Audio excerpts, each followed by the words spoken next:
Hey, this is Darren from Property Prosperity. Today I thought I'd have another little chat about the Olympics, and I've just been reflecting. If you watched the Olympics today and you saw Usain Bolt winning the gold medal for the third time, and I was just thinking about these other guys that coming in second and third and fourth and fifth and all the way down the line, and how frustrating it must be to compete against this guy that's just dominating. And the problem for them is they know they're going to lose, which is pretty frustrating. Hi Isaac, thanks for joining, and thanks for not calling me while I'm doing this. And so they must know they're going to lose because this guy's so much better than everybody else, and he just seems to do it so much easier than everybody else. So it must be so frustrating thinking, oh man, I'm going to have to go to this Olympics thing and come second again. So that's, from their perspective, they must know they must be competing for who's going to come second. And the frustrating thing for that is you always feel like you're going to lose, and regardless of how well you do and how hard you try, they must be coming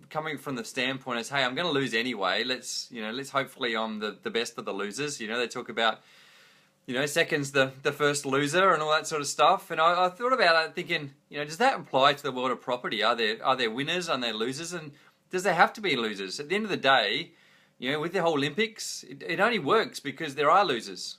If everybody won, there'd be no Olympics because there'd be no big competition, and the competition is that's driven by people achieving and people being better than someone else, and so there has to be losers, otherwise there can't be a winner. So does that apply to property? Does there have to be losers with property, and does there have to be winners?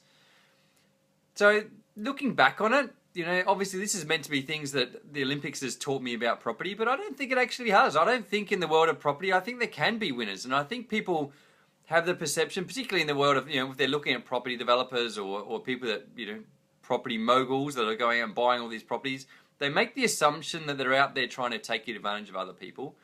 And particularly property developers, people think they're all greedy and they're trying to, screw people over and do these developments and trying to make lots of money, and all they care about is the money. They don't care about what happens. But in reality, all they're doing is creating a product that people need and people want. And at the end of the day, if there's no need for what they're supplying, there'd be no demand, and they wouldn't be able to sell that product. So if they're trying to sell something to people that they don't want, then they're not going to make any money in the first place. Obviously, the end result of them, meeting those needs of the public is for them to, be remunerated financially, I suppose, but doesn't necessarily have someone gets taken advantage of. I've seen opportunities in the past where it might be the situation where the person's not in the ability to be able to take advantage of an opportunity, in the fact they might have the knowledge, or they might have the skills, or they might have the financial means, or they might be in a situation where they need to sell the property really quickly, and so they're happy just to sell the property knowing that they're leaving some profit into there for somebody else to be able to make some money out of, understanding that, hey, I'm just moving on, I'm going to the next deal, and then I don't have to worry about it. Or if you got a little old lady and she's living in an old house in a big block, she doesn't necessarily want to knock her house down and subdivide it and develop the properties and build houses on it and rent them out or sell it off and all that sort of stuff. She just wants to sell her house. She's got to a certain point in her lifetime where it doesn't really matter. She just wants to move on and move down to, downsize the house and find a nice little unit close to, her family and friends, and get to a certain point where, it's not all about the money, I suppose. So, hey Paul, thanks for joining. So that's probably where I think the perceptive of property developers is probably, being misled. And I'm not saying all property developers are angels, because obviously there's some are out there not doing the right thing, but you can actually create value and it not cost someone, in their financial benefits, I suppose. So, whether that means you buy a property that hasn't been renovated and you renovate it up and then you sell it off afterwards, is that taking advantage of somebody else because they chose not to renovate their property before they sold it? You'd probably hope that their agent would give them some advice to say, hey, you have the option of renovating your property. If you renovate it, it's going to be worth so much more money.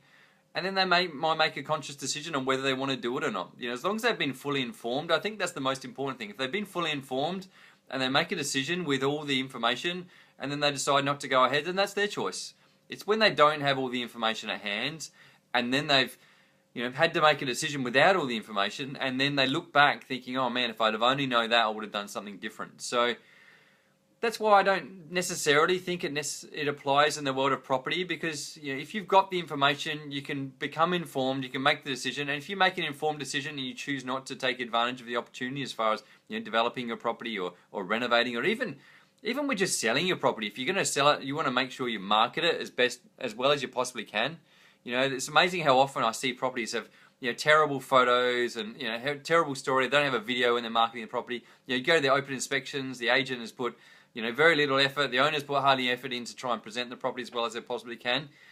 The question is, do you then feel sorry for the person because they haven't presented their property as well as they possibly could, or do you just say, hey, well, that's their choice. They had the opportunity to spend a few dollars up front, have some really nice photos, have a really good story, have some really good marketing, present the property really well when people came to the open inspections. That might cost them, hundreds of dollars or maybe thousands of dollars, but knowing that's going to be tens of thousands, $30,000, $40,000, $50,000 extra they might get for their property, is that someone taking advantage of someone because they're buying a property they can see as being undersold? I probably wouldn't say so. At the end of the day, if it's their choice not to put the effort in up front, and people have options, and people become informed. Things like this video here. There's plenty of opportunities. There's books you can get out there. There's podcasts and DVDs and a whole pile of information. You just go off and talk to a whole pile of agents and get their advice on what they think the best thing is to do. And then you really just need to make a judgment on what's going to be the best option for you. And that best option for you doesn't necessarily have to equate to making the most amount of money. It might be the most efficient way of selling your house, or the easiest way for selling your house, or the way that makes you put in the least amount of effort. So, and likewise, you look at the other option of just buying a property and hang on to it and waiting for the market to go up over time. Capital gains they call it. Is that taking advantage of anybody? I don't really think so, because really at the end of the day, that's all about supply and demand. People want to live where they want to live, so that's the demand. And when there's limited supply, because there's limited properties available, then if there's more demand than there is supply, then the prices are going to go up. So is that taking advantage of anybody? Is the fact that property prices have gone up taking advantage of anybody? I wouldn't say it is. It's just basic supply and demand. It's basic economics. So is that necessarily anyone's fault that the market's gone up because people want to live where that person's owned the property, and over time the market's gone up? So I probably wouldn't say it would. So this is probably an example where I think the Olympics hasn't really had something to teach us. I don't think looking at winners and losers, as far as the Olympics revolves around winners and losers basically. And you look at to get one Usain Bolt, that wins one 100-meter race, there might be hundreds of people, probably thousands of people have competed to get to that point where they're competing against that final 8 with the one guy, Usain Bolt's just going to dominate.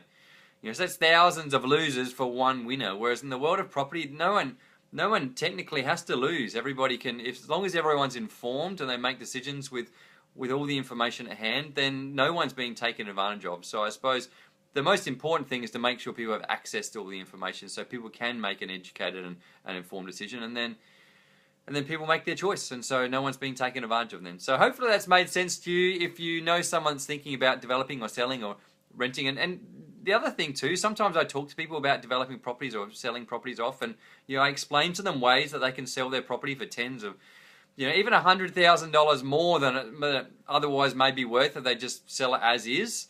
And sometimes they feel a little bit guilty. They're like, well, why should I get so much more money just by doing this small thing and adding, just seems like I'm doing relatively small amount of effort and I'm making, tens if not hundreds of thousands of dollars more. It just seems like it's not fair. But I'm saying to them, you're not taking advantage of anyone. Basically, the people that are buying it off you, they're buying it at market price. If they had the choice, they can go off and find a cheaper property, but they can't because you're selling it at a fair price. If you're overpricing the property or you're misleading people and telling them they're getting something that they're not, then that's obviously misrepresenting what you're selling. But if you're honest and open and upfront with what they're actually getting, then it's totally fair. So, yeah, hopefully it's made sense to you. If you've liked what I had to say, then click on the like button. If you haven't liked it, still click on the like button anyway, because I'd really appreciate it. If you know someone's out there struggling with the winners and losers thing, and maybe that's one of the reasons why they haven't got in the property, because they feel like, it's about trying to take advantage of other people. And in reality, it's not.